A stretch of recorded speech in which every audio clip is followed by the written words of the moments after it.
ആരുമില്ലാത്ത ഊഷരമായൊരു ഭൂമിയിൽ കൊണ്ടവരെ അധിനിവേശം നടത്തിച്ചു. ചുറ്റും അറബ് രാജ്യങ്ങളായിരുന്നു, പാലസ്തീനടുത്തായിട്ട്. അതാണ് നിത്യ സംഘർഷഭരിതമായിട്ട് പശ്ചിമേഷ്യ കുടികൊള്ളുന്നതിൻ്റെ ഏറ്റവും ആധാരമായിട്ടുള്ള കാരണവും അതാണെന്ന് നമുക്കറിയാം. പക്ഷേ ഈ പേർഷ്യ എന്ന് അന്നറിയപ്പെടുന്ന ഇന്നത്തെ ഇറാന് വലിയൊരു ചരിത്രമുണ്ട് കേട്ടോ. അതിൻ്റെ പേര് മാറിയിട്ടുണ്ടെങ്കിൽ ഏതാണ്ട് 7000 വർഷത്തോളം നീളുന്ന ഒരു സംസ്കാരം അതിനുണ്ടായിരുന്നു.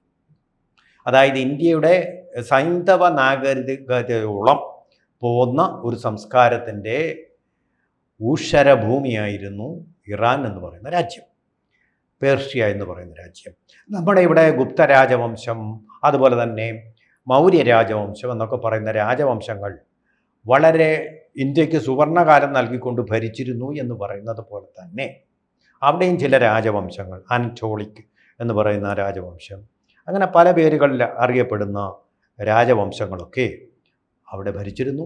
അവരുടെ കാലത്ത് ലെവൻറ്റ്, മെസോപ്പൊട്ടോമിയ, കോക്കസസ് എന്ന് പറഞ്ഞാൽ റഷ്യ, ഇപ്പോൾ റഷ്യ സോവിയറ്റ് യൂണിയൻ്റെ ഭാഗമായിട്ടുള്ള കോക്കസസ് ഒക്കെ അവർ കൈയടക്കി അതിൻ്റെ ഭാഗമായിരുന്നു, അവരുടെ സാമ്രാജ്യത്തിൻ്റെ ഭാഗമായിരുന്നു. ഏതാണ്ട് ലോകം അന്ന് കണ്ടുപിടിക്കപ്പെട്ടിരുന്ന ലോകത്തിൻ്റെ ഏറെ ഭാഗങ്ങളും അവർ ഭരിച്ചിരുന്നു.